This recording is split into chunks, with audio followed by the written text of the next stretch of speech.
چھوڑ دیا اس بچے نے آنا. بادشاہ پوچھتا کہاں زیادہ وقت گزارتے ہو, تو بات گول کر دیتا. وقت تیزی سے بڑھنے لگا. اللہ نے اس نوجوان میں طاقت پیدا کر دی.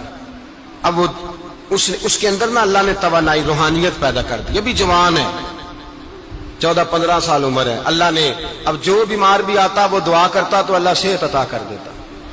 جو بھی آتا. بادشاہ کا ایک درباری تھا, بادشاہ کو پنکھا جلتا تھا, وہ اندھا ہو گیا. کوئی ایسی تکلیف آئی کہ نابینا ہو گیا. بڑے علاج کرائے, شفا نہیں ہوئی. کسی نے اس بچے کا پتہ بتایا کانوں میں. اس کے پاس گیا تو بچہ کہنے لگا شفا تو ہو جائے گی پر کلمہ پڑھنا پڑے گا, مسلمان ہونا پڑے گا. جس پیغمبر کا میں غلام ہوں تجھے بھی بننا پڑے گا, دین پہ عمل کرنا پڑے گا. اللہ شفا دیتا ہے. اس نے کہا تو مجھے کلمہ پڑھا, مجھے شفا دے, میں تیار ہوں. اس نے کہا شفا تو اللہ دیتا ہے.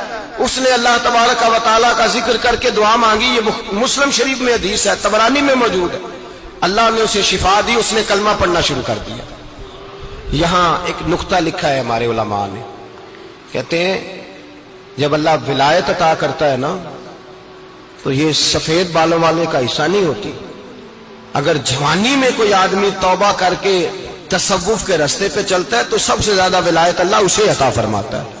سب سے زیادہ ولایت اس کے پاس ہوتی ہے.